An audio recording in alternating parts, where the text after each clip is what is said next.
Assalamualaikum warahmatullahi wabarakatuh.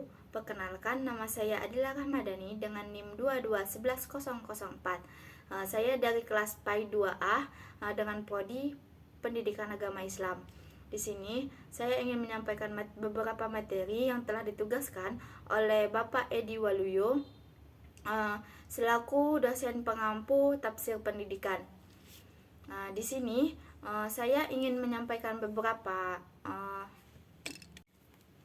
Baiklah, langsung saja. Di sini saya akan menjelaskan beberapa surat beserta penerjemahan tafsir relevansi dalam pendidikan. Di sini saya memilih 5 surat dalam Al-Quran. Yang pertama itu ada surah Al-Baqarah ayat 31. Yang kedua ada surah Al-Maidah ayat 67. Yang ketiga ada surah At-Tahrim ayat 6. Yang keempat ada surat At-Taubah ayat 122. Yang terakhir ada surat An-Nahl ayat 125. Baiklah, yang pertama itu ada surah Al-Baqarah ayat 31 yang berbunyi A'udzubillahi minasyaitonirrajim. Bismillahirrahmanirrahim.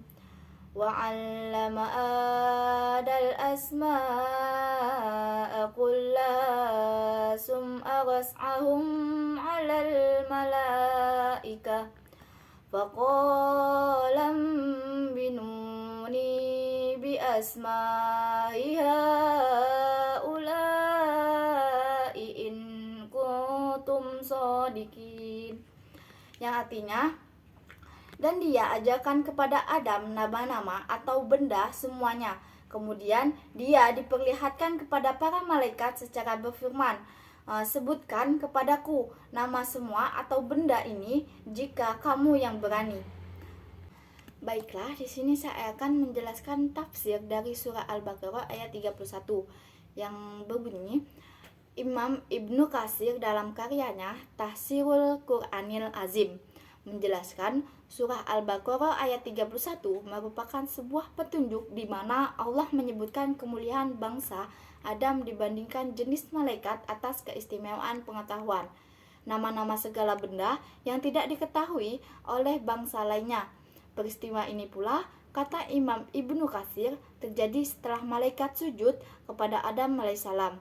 Pasal ini didahulukan karena berkaitan dengan kedudukan Nabi Adam alaihissalam dan ketidakketahuan malaikat atas hikmah penciptaan khailafatullah, yaitu ketika mereka bertanya demikian, lalu Allah menjawab bahwa dia mengetahui apa yang mereka tidak ketahui. Allah menunjukkan kelebihan ilmu pada Nabi Adam alaihissalam di atas malaikat. Hal ini pula menjadi dalil bahwa para nabi lebih utama daripada malaikat, sekalipun malaikatnya adalah rasul atau utusan Allah sebagaimana pandangan Al-Husnah wal Jama'. Dari surah Al-Baqarah ini pula relevansi dalam pendidikan. Penelitian ini bertujuan untuk yang pertama itu mendeskripsikan konsep belajar dalam Al-Quran surah Al-Baqarah ayat 31. Menurut Al-Misbah dan Tafsir Al-Maragi. Yang kedua, mendeskripsikan konsep belajar dalam Al-Quran surah Al-Baqarah ayat 31 dengan konteks pendidikan di Indonesia sekarang. Jenis penelitian ini adalah penelitian kualitatif dengan menggunakan pendekatan liberal atau kajian pustaka. Dengan data primernya adalah Al-Quran surah Al-Baqarah ayat 31 dan data sekundernya adalah Tafsir Al-Misbah, Tafsir Al-Maghribi. Buku-buku ini dan karya-karya ilmiah, jurnal, dan berbagai sumber lainnya yang berkaitan dengan penelitian pendidikan. Yang kedua itu ada surah Al-Maidah yang berbunyi A'udzubillahi minasyaitonirrajim. Bismillahirrahmanirrahim. Ya ayyuhar rusulu balligh ma anzala ilaika min rabbik walam taf'al fama balghta rusalata wallahu ya'asimuka minan nas, innallahu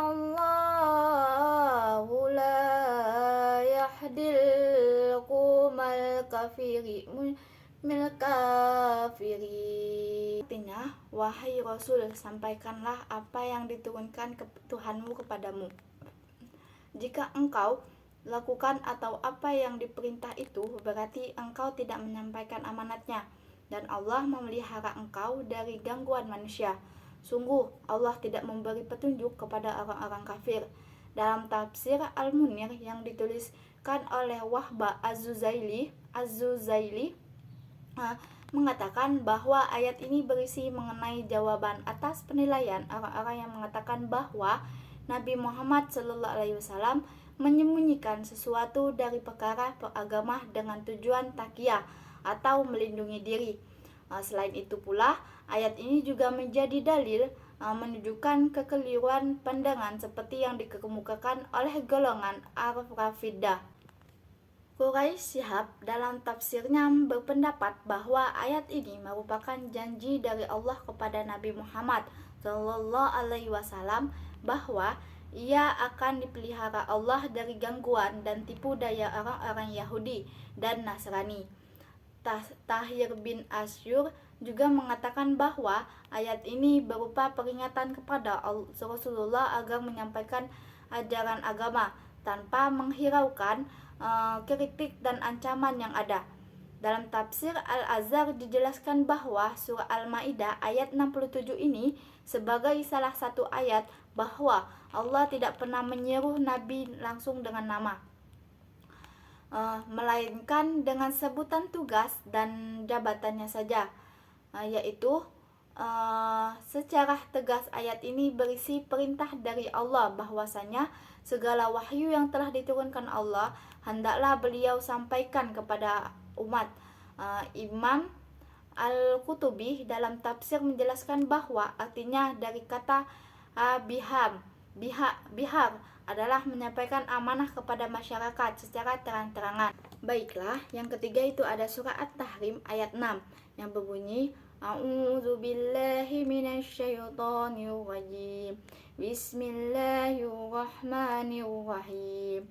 Ya ayyuhallazina amanu qu anfusakum wa ahlikum naran quduhan nasu wal hijarah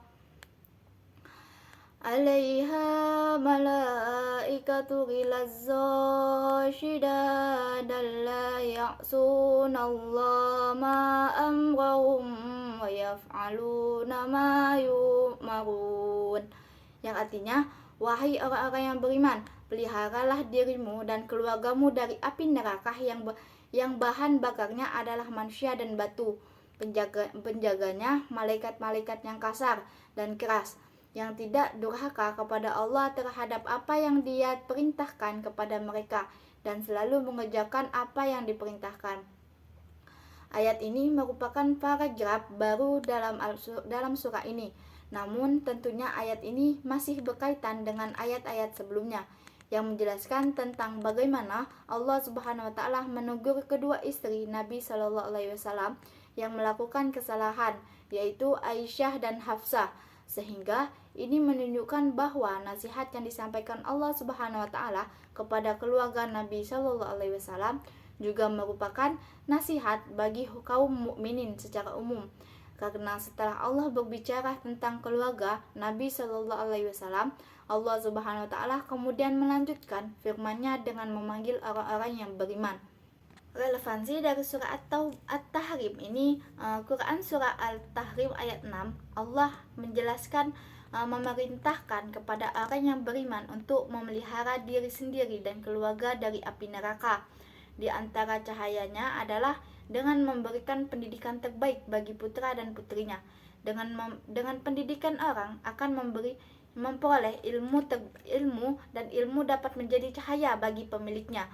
Ilmu yang bermanfaat akan menjadi bekal ketika ia meninggal. Kehidupan keluarga diibaratkan sebagai satu bangunan demi dipeliharanya bangunan itu dari hantaman badai dan goncangan gempa, maka ia harus didirikan di atas jalinan perekat yang lengket. Yang keempat itu ada surah At-Taubah ayat 122 yang berbunyi, wa ma kanal mu'minuna liyaghfiru ka'affah falaula nafara min kulli firqatin minhum talifatul liyatafaqahu fid dini waliyunziru yawmahum iza raja'u ilaihim la'allahum yahzarun. Yang artinya, dan tidak sepatutnya orang-orang mukmin itu semuanya pergi atau ke medan perang.